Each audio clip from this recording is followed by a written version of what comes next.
man. 122 pounder, 10-5, man. Watch the Good Fellas Sports TV, bro. You guys come from Walker, Wisconsin. Watch Goodfellas Sports. Goodfellas Sports. All right, man. Let's talk about in the Usyk and Fury rematch, who can make the adjustments. Thumbs up the video, share the video, subscribe to the channel. The subscribe button is the bell icon button. Hit all notifications, increase your chance to get notifications. We go live or drop a video, and what kind of had me thinking was Tyson Fury kind of said something. He said he prepared, and he thought he did everything he thought he could do to win the fight. He said he turned basically every stone. He could. He thought he did enough to win the fight. He thought he did. He said the training was on point. Everything was A1. He thought he did everything he could do to win the fight. So,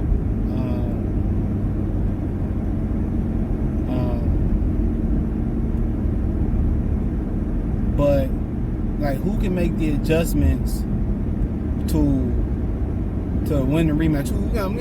And to be honest, one of the adjustments that Fury could make, if he can have a better left hook, that may change the fight. That may change the fight. If he had a better left hook, that may change the fight. Because Oleksandr Usyk, once Fury started throwing that right uppercut, Usyk started even moving more to his right. Usyk started moving, more to his right. And what he was trying to do anyway was line that left hand up. Right? But Fury not having a great left hook in general to the body or to the head. And I seen him throw a left hook and he chicken winged it. And at the end of the day, for him to win that fight, I think him improving the left hook is imperative. Because what really came into play that opened up the Oleksandr Usyk straight left, it wasn't him. I'm surprised he threw a looping left. He was throwing sweeping and looping lefts. That was a good adjustment to make. But the real thing that opened up Fury and that caused a knockdown, other than him busting his nose open, was the right hook. Usyk's lead hook.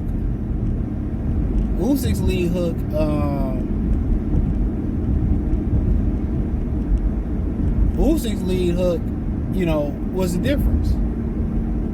His right hook was able to open things up. And Tyson Fury's lead left hook, it wasn't average. It was below average.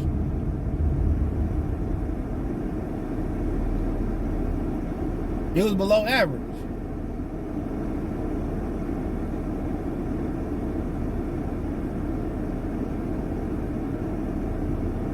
It was below average. So, with it being below average, I think that was the difference in the fight. That was the difference in the fight. That allowed Usyk to go to his right, and then really after that, Usyk started going back to his left.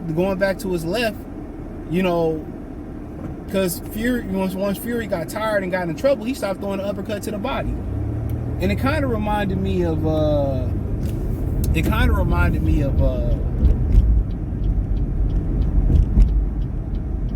don't know if I'm drunk or not. It's a turning lane. Yeah. But it kind of reminded me of the Wilder Fury 1/3 fight, where Wilder came out touching Fury to the body, touching him to the body, touching him to the body, touching him to the body. And, when he continued to touch him to the body,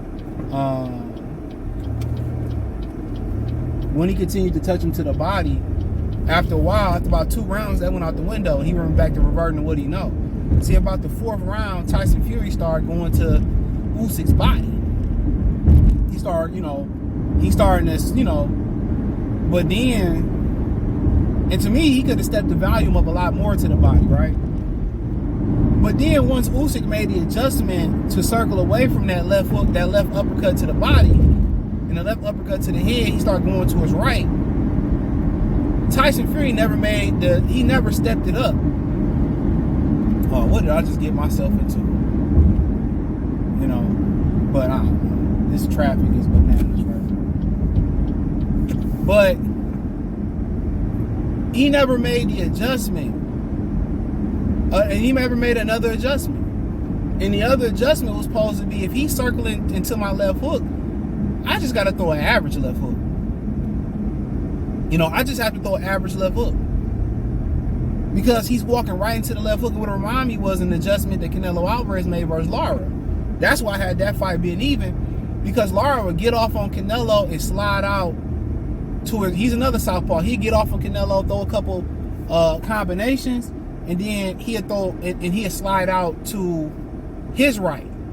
He'd get off on Canelo, bop, bop, slide out to his right. So Canelo started throwing a right hook to the body. The left hook to the body.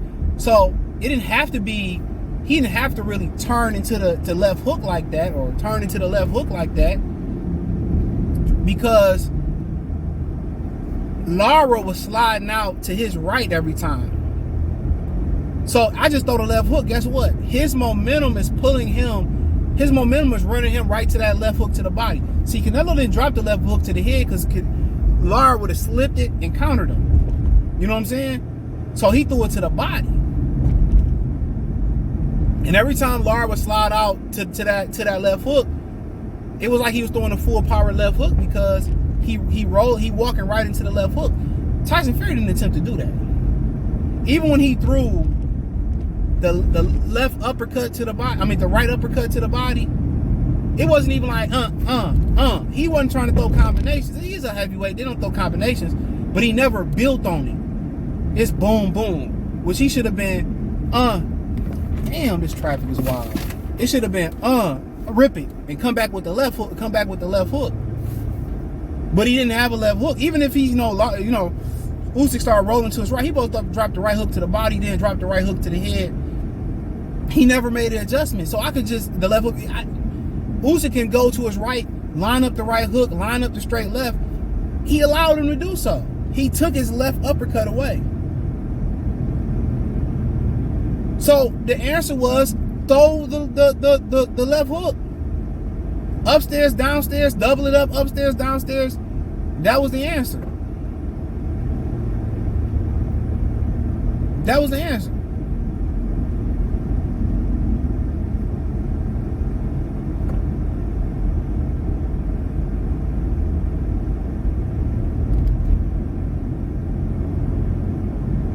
That was the answer.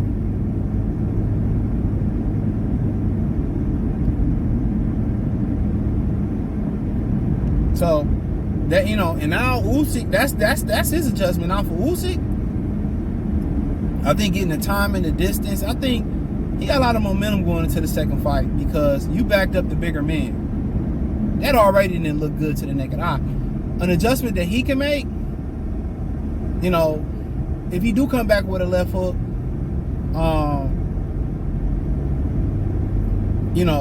catching and shooting the uppercut and the hooks to the body, that's the best thing he could do. But he was catching and shooting, but he was coming up short. So one thing we do know is Fury is tall. He like to pull straight back. So I probably like to see a little bit more solar plex work for him. Punch into the solar plex a little bit more. But he did everything pretty good. Now it's just, can I get my combinations off earlier in the rematch? You know what I'm saying? I know in the championship rounds that I can step it up condition-wise and outwork him. So the question is, can I set a higher pace in a rematch? Can I get since I know the distance, I know the speed, I know the range, can I now get my combinations, and when I get my combinations off, I'm setting a higher pace, and now can I get a knockout? So that's the adjustment he needs to make. I know the distance, I know the speed, the range I need to be at, I got the timing, so now can I get my punches off in combinations sooner? And if he can get his punches off in combinations to the upper body, to the head, paw sooner, he probably can knock him out. So Usyk got the more tools to make the adjustments. People say, well, Fury should just walk him down. Well, people don't understand, Fury tried to do that. The difference is when you're dealing with somebody that understands center of gravity, it's gonna sound like some physics shit, kind of like him and Bud. When you come leaning in, Usyk is not going to allow you to weight bully him. even in some of them trenches, in some of them clinches, he couldn't move Usyk. Usyk dropped his weight and got up under his weight. That's what I'm trying to explain to y'all. Like, that's what I'm trying to explain. I watched Bud do it versus Jeff Horn. And he would get up under Jeff Horn and work up under him and use his weight against him. It's kind of like they drop their weight, and it's a wrestling kind of thing. And everybody be thinking when they pick these guys up, it's brute strength. Really, it's leverage. You got to understand your center of gravity and leverage. It's kind of like, I don't know if anybody ever, looked at the high-low test. Some of the high-low classes they have, and they tell you about grabbing things, picking up things at its right center of gravity. Picking up stuff at the right center of gravity.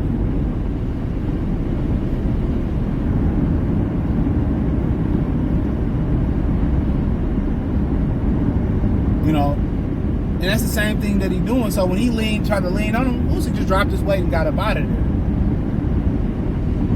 One time he popped him with his shoulder in his mouth. So, Fury is not a walk him down type fighter. Now, versus Deontay, he walked him down because Deontay wasn't good at going backwards. Usyk ain't either, but Usyk is really good at pivoting and sliding out the side door, making you reset. He holds his position really, really well. And I told y'all, he fight bigger guys better. If somebody was going to beat him, it's probably going to be a smaller heavyweight or a cruiserweight or something like that. But Fury, the biggest adjustment Fury has got to make is a left hook. If he had a left hook, I would have really liked to see how creative Usyk would have got. He'd be like, what Usyk would have done if he had a left hook? He would have had to come straight down the middle. He would have had to come straight down the middle because he was trying to catch and shoot Tyson Fury, but he was coming up short because Fury's so rangy and tall. So if Fury came with a respectable hook, that would have been very, very interesting. It would have been a very interesting battle, I must say. I would have wanted to know what would have been, but that's what you do. That's what they do in the NBA and NFL. They be like, well, if we get this guy, we get, Kirk Cousins to roll out to his left, he 30% less accurate rolling out to his left than he is to his right. You play the numbers game. If his left hook is weaker than his right hand, we're gonna take our chances with his left hook. We're gonna roll right and just take our chances with his left hook. It's probability and statistics, and that factors into sports. That factors into sports. So, yeah, man, let me know what you girls and guys think, man. Thumbs up the video, share the video, subscribe to the channel. The subscribe button is the bell icon button. Hit all notifications, increase your chance, get notifications. We go live, drop video. Financially, you want to support the channel, Cash App, $CJGood313, Venmo, CJGood313, PayPal, link in the description. Hit the link tree, find me on X, Instagram, Spotify, Anchor, Cash App, Venmo, PayPal, Apple Podcasts, Google Podcasts. Not Google no more, but check out the Patreon as well, too. Peace.